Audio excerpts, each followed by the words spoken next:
Bonjour, bienvenue, merci de me rejoindre sur les énergies de la semaine du 23 novembre au 2 décembre, et c'est une semaine très focalisée sur le Sagittaire et sur le Poisson, qui sont deux signes de transition. Donc on est dans une grosse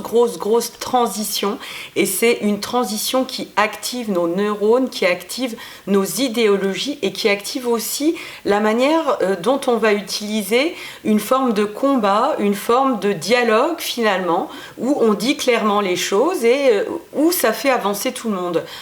Moi, j'ai particulièrement l'expérience de personnes qui m'ont écrit, qui m'ont transmis des messages, qui auraient pu, dans un autre cadre, avec un autre état d'esprit, paraître hostiles en fait, et finalement,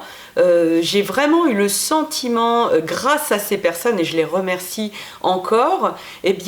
d'avoir pu faire pousser en moi un certain nombre de forces combatives, de forces créatives, pour amener de nouveaux projets. Alors, j'ai vraiment ressenti ça très fort, et en particulier autour de cette pleine lune, cette pleine lune très très forte. Vous avez dû sentir forcément cette tension, et pour peu que vous ayez eu ce recul et cette notion que Mars actuellement est vraiment dans une grosse phase de guérison, et que tout ce qui remonte, tout ce qui est reçu comme travail martien et donc un peu punchy, un peu guerrier, finalement est vraiment amené dans une régénération pour réactualiser Mars, pour utiliser Mars vraiment de manière proactive pour monter des projets. D'ailleurs, avec le Sagittaire, on est vraiment dans le projet. Alors, pour décrire un petit peu ces dynamiques, ça se passe beaucoup autour du début de semaine, 26-27 novembre. On a une danse entre Jupiter, Mercure d'un côté avec le Soleil, et puis Mars et Neptune en Poisson. Vous allez voir ça sur la carte, et ils font des petites danses et des multiples conjonctions pour ceux qui se trouvent dans le même signe, et puis des carrés avec leurs copains qui se trouvent dans l'autre signe. Et donc ce travail, il ramone, je peux vous dire, ça travaille vraiment en profondeur nos pensées, notre idéologie. D'ailleurs, le 27, donc le lendemain, Mercure va faire sa conjonction inférieure avec le Soleil, ce qui nous permet de renouveler complètement notre pensée, et ça va vraiment apporter beaucoup de fraîcheur. Tout ce qu'on croyait un petit peu formaté dans des idéologies, dans un sens cristallisé, c'est-à-dire il faut faire comme ça parce que c'est comme ça, et bien ça peut vraiment être complètement rafraîchi et remis au goût du jour dans une optique beaucoup plus large. Le Sagittaire, quand même, c'est un signe qui nous permet d'aller voir beaucoup plus loin. Voyez cette flèche, le Poisson encore plus, on est dans des eaux immenses, et on est vraiment dans une connexion à des perspectives ultra collectives, à des perspectives planétaires, et à une reconnexion, bien sûr, au sens de cette vie sur la planète. Le Sagittaire est un donneur de sens, et plus on va donner du sens, plus on va comprendre notre direction, notre mission de vie, plus finalement on va se sentir bien, et plus on va pouvoir activer ce feu du Sagittaire, bien sûr, parce que le Sagittaire est un signe de feu, mais aussi ce feu de Mars. Plus on va l'activer, déjà plus on va se sentir bien, plus on va ressentir une libération d'énergie, et donc moins de fatigue. Souvent la fatigue, c'est parce qu'on n'est pas dans la bonne direction. Et donc là, moi j'ai vraiment ressenti très très fort un projet dont je vais vous parler tout de suite, parce que ça devient vraiment une évidence. J'ai depuis très longtemps envie d'aider les personnes qui me font miroir, je dirais, par rapport à mon parcours, qui ont énormément à apporter au niveau travail énergétique, des thérapeutes dans l'âme qui font des miracles, des naturopathes, en tout cas tout un tas de gens et de femmes surtout, mais des hommes aussi, qui ont envie eh bien, de guérir à tous les niveaux, de guérir au niveau énergétique, et qui se trouvent dans une forme d'angélisme de lumière, hein, je dirais, qui ont une merveilleuse chose à donner, mais qui ne trouvent pas les bras, si vous voulez, pour accueillir. Et donc, très concrètement, ça va être des personnes, et j'en reçois tellement en ce moment, j'ai tellement de messages qui vont dans ce sens, et tellement d'intuitions qui me portent et qui me montrent que c'est vraiment dans ce sens-là qu'il faut que j'agisse. Eh bien, ils ont ça, ils ont ce cadeau à offrir à la planète et aux êtres humains, aux vivants en général, mais pas de bras pour accueillir cet or. Et donc, ça veut dire pas de clients, hein, quand on veut s'installer et qu'on a le rêve de s'exercer parce qu'on a des grandes connexions et qu'on sait faire plein de choses. Eh bien, voilà, pas de clients, ou très peu, ou pas assez pour faire la bascule. Alors, ça fait que ce sont des personnes, et je le ressens très fortement, d'autant plus que c'est un passage par lequel je suis passée, qui vivent dans des fatigues intenses, des énormes frustrations, parce qu'elles savent qu'elles peuvent aider, mais voilà, si l'autre n'ouvre pas, eh bien, c'est très compliqué, et donc qui vivent dans des tensions financières énormes parce qu'il faut absolument passer par le financier, et bien entendu l'ange, en tout cas voilà, ces très hautes connexions, hein, quand on est très connecté là-haut, on va avoir parfois un rapport très malaisé avec les finances, avec l'argent, et qui sont obligés de rester dans un métier, dans un travail alimentaire qui les épuise et qui finalement les font entrer dans une spirale négative, et qui font qu'ils voient pas le bout, hein, le bout du tunnel, et à quand ce moment où ils vont enfin pouvoir vivre de leur passion et exercer leur art et être accueillis dans cet art-là.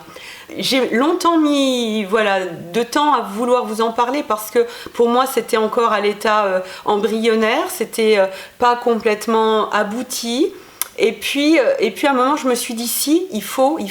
là c'est le moment, il faut lancer. L'idée qui m'est venue, et c'est vraiment une belle idée parce que c'est vraiment une idée arche, c'est-à-dire un pont entre ces deux mondes, hein, entre ces mondes de l'angélisme et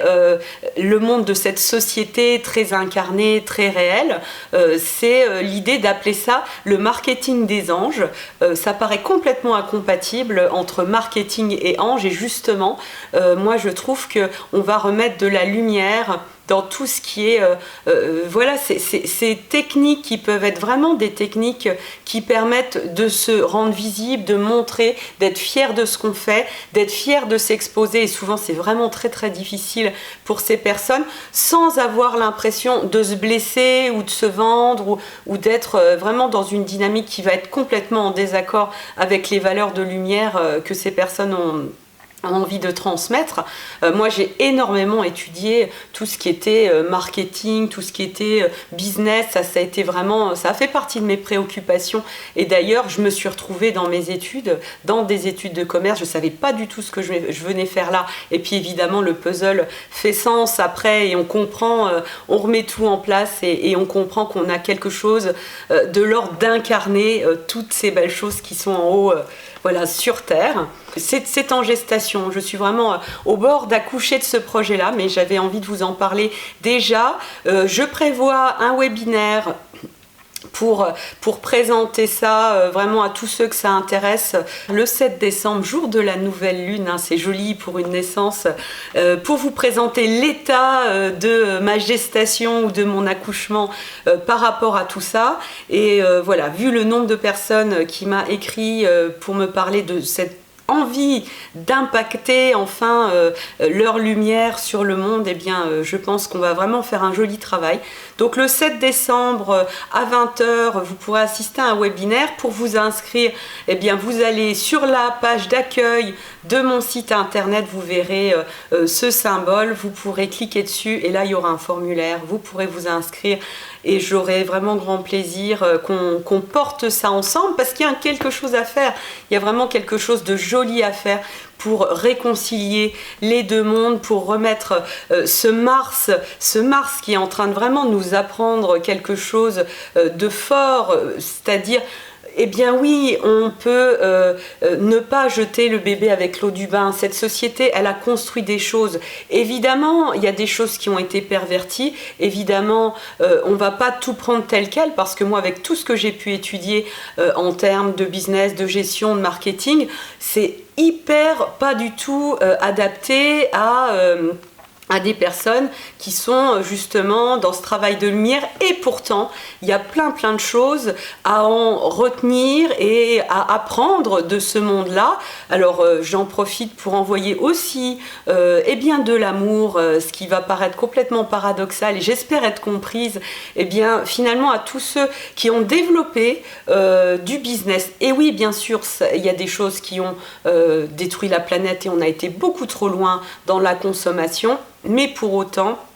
il y a une essence de lumière dans tout ça. Et à partir du moment où on va pouvoir tous se regarder de cette manière-là et avoir ce regard vibrant de ouais, mais oui, bien sûr que ça nous apporte quelque chose. À partir du moment où on voit l'essence et où on voit que ça peut servir et que ça peut vraiment être au service de bah oui, je vais vous faire comprendre à quel point faire un travail énergétique, faire un travail avec quelqu'un qui fait du magnétisme, du Reiki, eh bien ça sauve le monde. Déjà, ça va vous renforcer. Merci tous ceux qui ont étudié tout ça, qui ont poussé certains outils, qui ont travaillé et développé les réseaux sociaux. Parce que là-dedans, eh bien, il y a aussi de la lumière. Et moi, je suis vraiment infiniment persuadée qu'à partir du moment où on sera capable de voir et d'appréhender la lumière partout et de la voir vraiment partout, eh bien, le monde va automatiquement eh bien, se réaligner, se remettre en place. On mettra tous ces outils-là au service eh bien, de cette planète, de la préservation des forêts, de la préservation voilà, de la forêt indonésienne. Enfin, cette huile de palme, bon sang, c'est pas possible.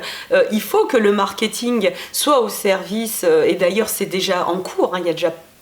beaucoup de belles choses qui sont en train d'être faites par rapport à ça, mais que ce marketing il soit au service de, voilà, regardez l'orang-outan, mais l'orang-outan n'est que la partie émergée de l'iceberg et de toute cette richesse qu'on est en train de couper, de déraciner pour juste voilà consommer toujours plus. Et pour autant, dans un autre versant de la problématique, il est tout à fait compréhensible et vraiment il faut entendre ces cris de personnes qui vivent des grandes misères financières et qui n'ont pas le choix que d'acheter les produits les moins chers et qui vont pas forcément être les produits les plus éthiques. Et pourtant, c'est des personnes qui ne rêvent que de ça, de pouvoir se procurer des produits voilà, des produits qui sont bons pour la planète, bons pour leur corps, bons pour leurs enfants. Et donc ça, c'est une réflexion vraiment complètement globale à mener. C'est un certain nombre de combats globaux à mener. Et finalement, ce Mars qui est dans les eaux du poisson et qui est fortement travaillé avec les forces intellectuelles qui se trouvent dans le Sagittaire avec Mercure, Soleil, Jupiter, voilà, il y a de la lumière là-dedans. Et bien ce Mars, c'est pas un Mars des uns contre les autres parce que de toute façon le poisson c'est un rassembleur. Et donc ce Mars, il est là, ok, notre problème global c'est que comment on construit ce monde où on peut tous être bien, où on peut tous retrouver cette sérénité à tous les niveaux, cette consommation saine, parce qu'on a besoin de consommer aussi, mais qui est vraiment en accord avec les valeurs, en accord avec la planète. Donc voilà, je vous parle de tout ça, mais parce que tout est vraiment relié. Et puis quand on est dans des choses aussi poissons, il se peut que voilà, on aille un petit peu dans tous les sens, mais je pense que vous sentez cette cohérence globale. Voilà, donc surtout si vous êtes dans des grosses galères, que vous avez un truc merveilleux à porter, quelque chose qui vous, voilà, pour lequel vous sentez qu'il y a du sens, et puis que la chose, l'activité dans laquelle vous êtes actuellement, eh bien, ça n'a plus de sens pour vous. Ça ne veut pas dire que l'activité dans laquelle vous êtes actuellement alimentaire est pas bonne et pas quelque chose qui peut satisfaire quelqu'un d'autre, mais c'est simplement pas aligné avec votre mission. Et donc tout ça, on va le travailler pour que vous puissiez ancrer ancrer à tous les niveaux, sortir des peurs, sortir des manques de confiance et retrouver cette envie, voilà, cette niaque positive qui va vous permettre d'apporter votre belle pierre de lumière au monde. Donc j'espère vous retrouver très nombreux sur ce webinaire du 7 décembre. Je vous embrasse très très fort et je vous dis quand même à la semaine prochaine pour les énergies de la semaine. Gros bisous!